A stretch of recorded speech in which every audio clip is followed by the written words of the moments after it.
Esto claramente ha dado vuelta a los titulares de todo el planeta y no es para menos. Decapitan a un profesor de secundaria por mostrar, o que mostró en clases, unas caricaturas de Mahoma en las afueras de París. Nos referimos a Samuel Paty, de 47 años, profesor de escuela secundaria, que dando una clase sobre libertad de expresión y haciendo referencia sobre los juicios, digamos, que ya comienzan a establecerse respecto a lo que sucedió en el ataque a Charlie Hebdo, con respecto a estas burlas que hacen, estas caricaturas sobre el profeta islámico y de cómo fue puesta una bomba en el atentado sobre esta editorial. Él lo muestra no para burlarse, sino para explicar de que Francia luchó, y a partir de la Revolución Francesa, para tener libertad completa de expresión.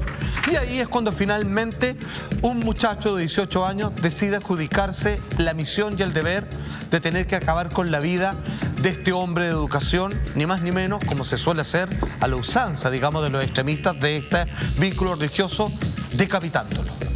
Así como suena. Es que ahí te das cuenta del tema de la libertad de expresión, que ha estado tan manoseado durante los últimos años, porque lo que es para un profesor, a ver, a mí me parece que el hecho es condenable. Voy a decir una frase que se ocupa harta ahora: yo condeno la violencia, y esto es violento. Entonces, me parece que acá hay un tema de lo que es libertad de expresión y lo que es discurso de odio, porque para un profesor que quiere explicarlo, él está buscando. Claro, él está educando, pero para él es libertad de expresión. Exacto. Como lo haría cualquier francés. Claro. Sin embargo, para la persona que lo recibe en este caso, es un discurso de odio contra los valores religiosos que tienen ellos. Entonces, él está tocando la temática, sí, no nada en particular. Claro, o sea, claro, pero es como, es que por eso te digo, hay una delgada línea entre lo que es libertad de expresión y discurso de odio. Lo que puede ser libertad de expresión para mí puede ser un discurso de odio para ti, y lo que es discurso de odio para ti puede ser libertad de expresión para otro. De hecho, él no se estaba burlando. De todas maneras, sí, yo creo que lo tenemos claro. Además que sigue siendo, eso te demuestra que la libertad de expresión francesa tiende a molestar a muchos. Lo que me llama más también lo que me llama la atención, y es algo que Carlos lo puede explicar muy bien porque es una persona que estuvo radicada mucho tiempo en el extranjero. Cuando tú vas a un país y tú eres el que está entrando en ese lugar, tú tienes que acoplarte a las reglas que te pone ese país. Este es un país donde nosotros somos de libertad de expresión, perfecto. A mí me molesta, tengo que quedar callado y yo soy la visita en el fondo. Me parece que tú tienes que hacerte parte de la cultura de un país, tienes que tener la idiosincrasia de ese país, respetarlo primero, y de una vez que tú lo respetas o lo entiendes, puedes ser parte de esa idiosincrasia e incluso aportar con lo tuyo. Pongo el caso más simple que tiene que ver con la cocina mundial.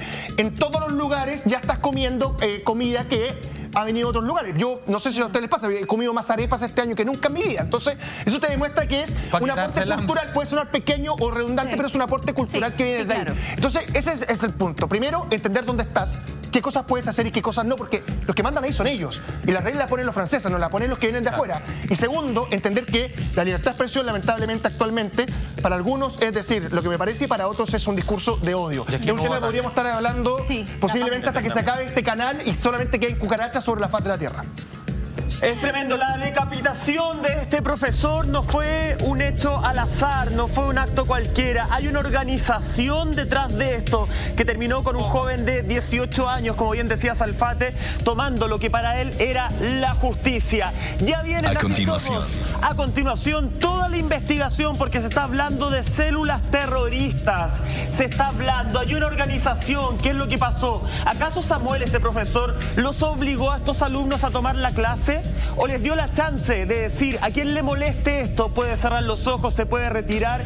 ¿Qué relación tiene un apoderado de este colegio con esta organización del caso? Atención, que ya existen hasta por lo menos hoy día, al mediodía, 15 detenidos. Por lo que, repito, es la decapitación de un profesor que hablaba de libertad de expresión. Todo eso y mucho más, junto a Carlos Gutiérrez y este tremendo equipo, después de una pequeña pausa. No te vayas.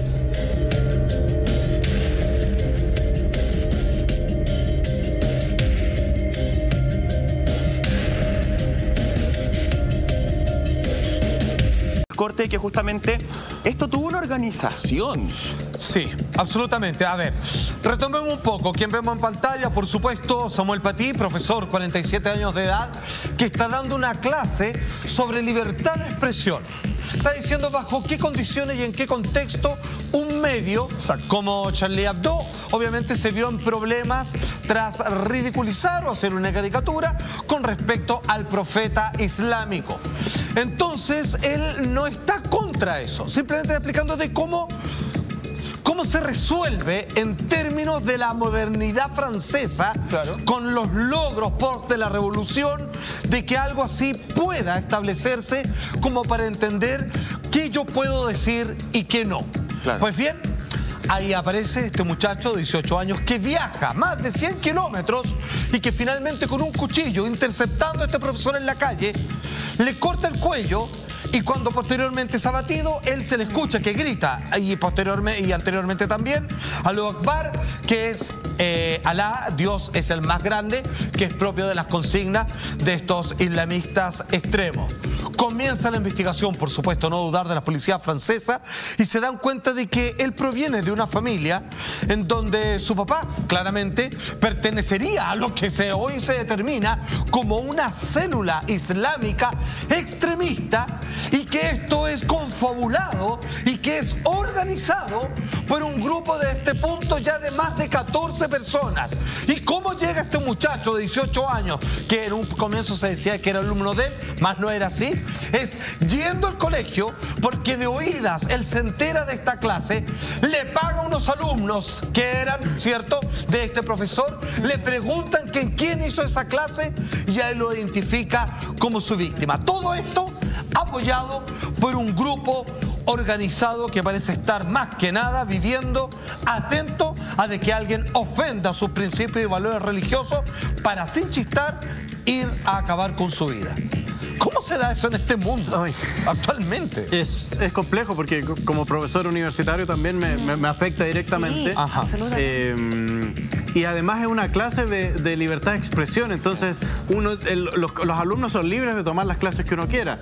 Y ahí es donde me llama muchísimo la atención esto, porque él estaba haciendo esta narración y tomaba esto como ejemplo. Entonces, y concuerdo con lo que hablaba Lama en el bloque anterior, hasta cuál es el límite de una libertad de expresión. Francia está basada en la libertad, en la libertad laica que tenemos todos los países, especialmente también que nacimos gracias a la revolución libertad, francesa. Igualdad, hermandad. Así es. Entonces, ese es el choque que me da, y obviamente aquí hay una organización completa detrás de este acto. Alguien indica o alguien dice, este profesor dijo tal cosa, y esta cédula o esta organización se empieza a mover. Tienen dinero para pagarle a los alumnos que entregan esa información, entonces es bastante extraño. No quiero decir extraño, sino que es bastante complejo el cómo nos están obligando y nos están coartando nuestra libertad de expresión. El miedo una vez más. Sí, igual hay que poner en contexto que Francia viene con este tipo de problemas hace ya varias décadas. Para ellos es un tema muy doloroso. De hecho, el presidente Macron acaba de ampliar una ley que tiene que ver precisamente con regular todo el islamismo y con todas estas, con todo este extremismo religioso. Con los problemas que esto le va a traer. De hecho, imagínate, ese es otro tema. Un tercio de la población musulmana que está presente en la Unión Europea se encuentra precisamente en Francia. Sí. Por lo tanto, es un país que sí recibe y acoge a muchos musulmanes, y creo yo que no por ser musulmanes los van a catalogar de terroristas a todos. Y de hecho son un gran aporte al también país. se le hace un tremendo daño país. a esa cultura, a este tipo de actos. Pero me llama la atención, Carlos, que sea un chico de 18 años. Un niño prácticamente, un adolescente que está recién entrando a la vida adulta. ¿Cómo en términos mentales, para poder comprender qué tan permeable es un adolescente a esa edad, o cuán fuertes son sus convicciones para eventualmente una célula externa le haya pedido llevar a cabo esta misión? Es muy moldeable la mente o el desarrollo mental de una persona a esa edad es muy moldeable. Entonces ahí permite esta moldeabilidad de haber generado esto sin chistar. El tipo dijo, incluso fue voluntario en ir a hacerlo. Contra su propia preservación como persona. Exacto, exactamente. Entonces eso es lo que nos vemos enfrentados a diferentes atentados terroristas, y no queremos, por supuesto, estigmatizar a ninguna religión, muy por el contrario, pero sí es el hecho de que esta persona no haya dudado y haya generado haya asesinado primero a una persona, conmovido a todo el mundo. Imagínense, estamos en Chile, estamos hablando de este tema, y aún así, y además mover a todo todo un país, porque Francia está totalmente conmovido con este caso, es totalmente incomprensible. Es súper importante lo que tú dices, Carlos, justamente porque es un ataque que golpea, como bien señalaba Monty, como hablaba Salfa, golpea las bases de Francia. Exacto. Golpea lo más puro, golpea lo que te encamina a un país de alguna forma. Y justamente el presidente de Francia, Macron, tuvo una reunión justamente con sus ministros para hablar de este tema, para analizarlo, y tenemos unas declaraciones que él emitió públicamente. Póngale play. No es casualidad que un profesor haya sido asesinado por un terrorista. Él quería atentar contra la República y los valores que representa, atentar contra la enseñanza y la posibilidad de hacer a nuestros niños ciudadanos libres, independientemente de su procedencia y sin importar si son creyentes o no, o qué religión practiquen. Lo deja clarísimo el pensamiento francés, el presidente Macron, y te das cuenta de... A ver, es un atentado contra la libertad francesa, pero además es una amenaza. Porque acá hay algo que no es menor. Pero no promete nada. No, me refería al presidente, me refería a lo ocurrido con el profesor. Porque finalmente tú te estás enfrentando a una ejecución pública de una persona que en una clase hizo una clase de libertad de expresión y mostró estas caricaturas de Mahoma que para la gente que siente esa fe es una burla, ¿cierto? Claro. Cuando pasa eso, es como que tú mañana tuitearas, oye, qué mal me cae tal persona, y esa persona vaya a tu casa, toque la puerta, así tú fuiste, y te pegara un combo. Es como está diciendo, tenemos ojos en todas partes. Es eso. No vamos a aguantar que nos sigan humillando como ellos sienten que los humillan en base a libertad de expresión, o sea, el humor gráfico. Y ese mensaje es lo que le resta libertad a Francia, porque tú mañana posiblemente, si estás en alguno de estos barrios, vas a evitar hacer ese comentario. Tu libertad fue coartada porque sabes que te están mirando, que en cualquier momento puede volver este terrorismo religioso. Claro. Y me parece que eso es más grave todavía. Esto es un tema que va a dar para largo. También hay que entender que cuando llegan... Esto es como lo que pasó con los evangélicos en Chile. Cuando fue creciendo la población evangélica, los chilenos fuimos entendiendo que teníamos que hacernos parte de eso, aunque no profesa su misma religión o fe, y impusimos los feriados, impusimos ciertas cosas y les dimos un espacio en nuestra sociedad. A lo mejor los franceses, con mucha xenofobia, les está faltando reconocer a los fanáticos religiosos, sea islam, sea lo que sea, en su sociedad y darle el espacio que se merecen. Ahora, hay un problema ahí, sí. Monty hablaba de qué tan permeable era justamente la mentalidad de un joven de 18 años. Yo desde la ignorancia te lo pregunto, ¿cómo funcionan estas células? Porque tenemos entendido que es un apoderado quien en buen chileno enciende como el fueguito, ¿cierto? Hay un nombre específico, Salfate, no sé si me podría... Fetua. Fetua. Ya, muchas gracias. Perdón. Pero cualquier persona puede agarrar como esta bandera de lucha. ¿Se busca una persona en específico para que esa persona vaya y mate en este caso al profesor? ¿O cualquier persona dice, ¿sabéis qué? Yo voy a poner la cara por todos ustedes, voy a defender en lo que creo y voy y yo decapito a esta persona? Es que estas fetuas es como un boletín interno que tienen, es como una especie de lista negra, para que entendamos más simple. Entonces ahí ponen el nombre de este profesor y así estas células que tienen acceso obviamente a esta especie de boletín, saben que esa persona hizo tal cosa. Y este joven que cometió este crimen se ofrece voluntario, viaja muchos kilómetros para llegar, viaja 100 kilómetros para llegar. Porque él quiere. Porque él quiere, exactamente, porque es voluntario, porque seguramente eso lo debe acercar más a su religión y bueno, obviamente le costó la vida. Pero es así como funciona este proceso y lo mismo ocurrió con las personas que piloteaban los atentados. Su propio padre lo entrega. O sea, exactamente. ¿Qué va a pasar con ese joven? Lo que pasó, que obviamente va a morir. Va a ser abatido y así fue ocurrido. Entonces, es como todos entran en el estado de sacrificio. Y el papá dice que orgulloso, mi hijo se ofreció para hacer justicia y entendiendo cómo va a terminar. Wow. Ahí tenemos un titular, dice profesor decapitado en Francia por un islamista, fue víctima de una fetua, que era lo que bien explicabas tú, Carlos. Ahora, lamentablemente, dentro de los últimos 5 años hemos visto cómo otros atentados terroristas han ocurrido en Francia. Por ejemplo, el atentado que hubo en el Bataclan y en el Estadio de Francia en el 2015, un poquito después de lo que pasó en Charlie Hebdo. También lo que pasó en Niza en el 2016, cuando una persona en plenas festividades de la independencia de ellos, del 14 de julio, va con un camión y atropella a decenas de personas. Entonces, son actos que se los han adjudicado células terroristas. De hecho, Al-Qaeda y también ISIS han dicho, nosotros fuimos, y lo dicen sin ningún tipo de resquemor. Entonces, ahí también uno entra a preguntarse cuál es el papel que está cumpliendo también la inteligencia de Francia. Yo no sé ahí, Carlos, si tú manejarás cómo se maneja eso, algún antecedente, porque en el fondo, ¿cómo no se pueden prevenir este tipo de cosas? ¿Cómo no hay un seguimiento? Si ellos se comunican a través de redes sociales, por ejemplo, si se suben estos videos a YouTube, como es el caso que pasó ahora, ¿cómo se puede monitorear algo así? Incluso hasta con juegos online se pueden poner de acuerdo. Exacto. Estos son los atentados que tú muy bien nombraste. Son atentados que ocurrieron. Sí. No sabemos, y la policía y la inteligencia francesa ha detectado muchos otros atentados terroristas que no alcanzaron a ocurrir. Afortunadamente fueron detenidos antes. Francia ha evolucionado muchísimo en lo que es en la inteligencia en relación al terrorismo, apoyado por supuesto por Estados Unidos, por Rusia también, que han tenido muchos atentados terroristas. Entonces, ellos en Europa son el foco de los atentados terroristas, entonces tienen fiscales especializados, tienen policías especializados, inteligencia que está trabajando directamente para prevenir estos crímenes. Lamentablemente ocurren, como los que vimos ahora, muchas veces no se pueden prevenir, pero la gran mayoría de las veces sí los previenen y sí los detienen antes que ocurran.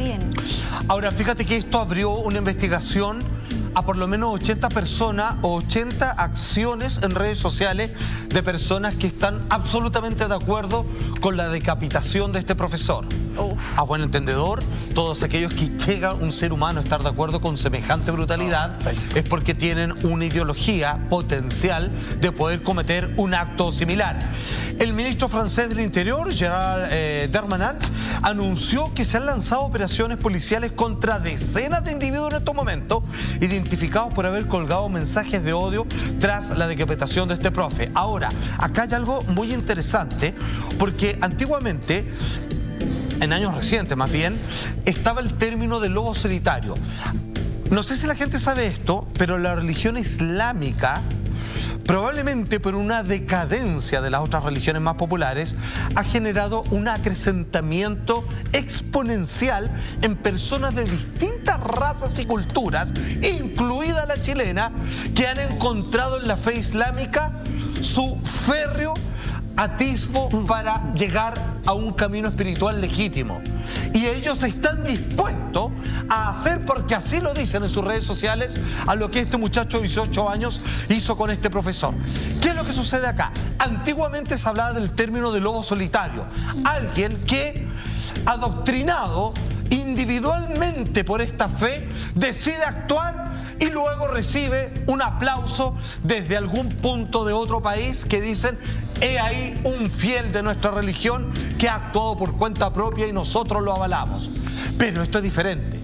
Aquí estamos hablando de que a Francia, como se llama, Monty, se les arrancó un proceso de una familia y una agrupación de amigos y otras partes que tiene hasta parecer dirigentes, que entre ellos se aunan y se organizan para cometer este acto. Un acto que claramente, misión cumplida.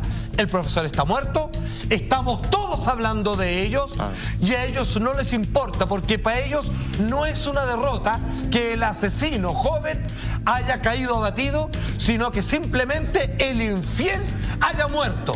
Esa es la misión y la misión se cumplió al 100%. ¿Y cuál es el mensaje que persiste entonces? Que nadie se mete con nosotros, con nuestro profeta y con nuestra religión. Y cuando alguien te dice eso, inmediatamente te acaban de cortar las piernas de que tú puedas decir, pensar, opinar, reflexionar sobre lo que a ti te parezca. Acaba de cortarse la libertad con una nación muerta de miedo, porque créeme que hoy día, más que odiar a los islámicos, van a tener mucho cuidado con ellos cuando se crucen en la calle con una persona que represente los atisbos de quien está unado en esta religión. Me parece que aquí, digamos, misión cumplida, claramente. Ahora comienza el miedo. Oye, nada que decir con respecto a esa reflexión e información, Salfate. Lo comparto plenamente. Estamos hablando además de un joven de 18 años que lo que se sabe de él es que era de origen checheno Y que además, y esto me llama la atención, él no figuraba en ninguna lista, Exacto. Carlos, justamente como de terrorista, no figuraba, al parecer no era un peligro. Era una persona, no quiero usar la palabra normal, pero una persona que tenía sus antecedentes en buen chileno totalmente limpios, o sea, que nadie podía sospechar de alguna forma de él, y termina cometiendo este acto, y después cuando justamente lo van a tomar detenido, termina siendo asesinado, termina falleciendo. Así es como se actúa con personas que en el fondo no se puedan encontrar, que no se puedan empezar a descubrir o investigar por ciertos lados que tengan sus antecedentes. Sin caer en persecución inaudita, digamos, una casa de brujas. Sí, y funcionó. O sea, usaron una persona que no tenía ningún antecedente, que no estaba buscado por la policía, seguramente nunca estuvo en la lista de la inteligencia de terrorista, fue y cometió este horrendo crimen. Y resultó, tal como decía Salfa recién. Entonces, esos son más peligrosos que las personas que están en la lista, porque los que están en la lista... Como los asintomáticos. Exactamente, es un asintomático. Ellos lo están buscando, tú estás buscándolo a las otras personas. En este caso, esta persona es una persona común y corriente, un joven de 18 años que vivía en otra ciudad, viaja... Que viajó a matar. Y viajó exclusivamente a cometer este crimen. Carlos, ahora, bajo tu expertise, a mí me llama mucho la atención, porque acá vemos que es un niño de 18 años, un adolescente, que pareciera haber tenido mucho entrenamiento, porque su decapitación fue muy precisa. O sea, para haber causado la muerte de esa manera, y lo hablamos en un capítulo anterior también, donde decapitar a alguien no es algo como se ve en las películas, o sea, no es algo simple. Te da a entender el perfil, según el perfil de este atacante, que ya tenía experiencia previa, por ejemplo. Tiene que haber tenido un entrenamiento. A mí lo que me llama la atención, y donde seguramente la policía francesa y la inteligencia francesa van a tener que empezar a buscar, es en estos jóvenes que no están registrados, en estas personas que no tienen ningún registro o que no han cometido algún crimen anteriormente, porque están entrenados. Ya nos damos cuenta que están entrenados. ¿Quién los entrena? ¿Cómo se entrenan? Eso lo podemos... Oh, qué terrible. Exacto. Y aunque usted no lo crea, así como hoy día algunas redes sociales prohíben la difusión de las herramientas comunicacionales que tenía QAnon, no prohíbe el entrenamiento que te explica como tutorial cómo decapitar o degollar a una persona precisamente para estos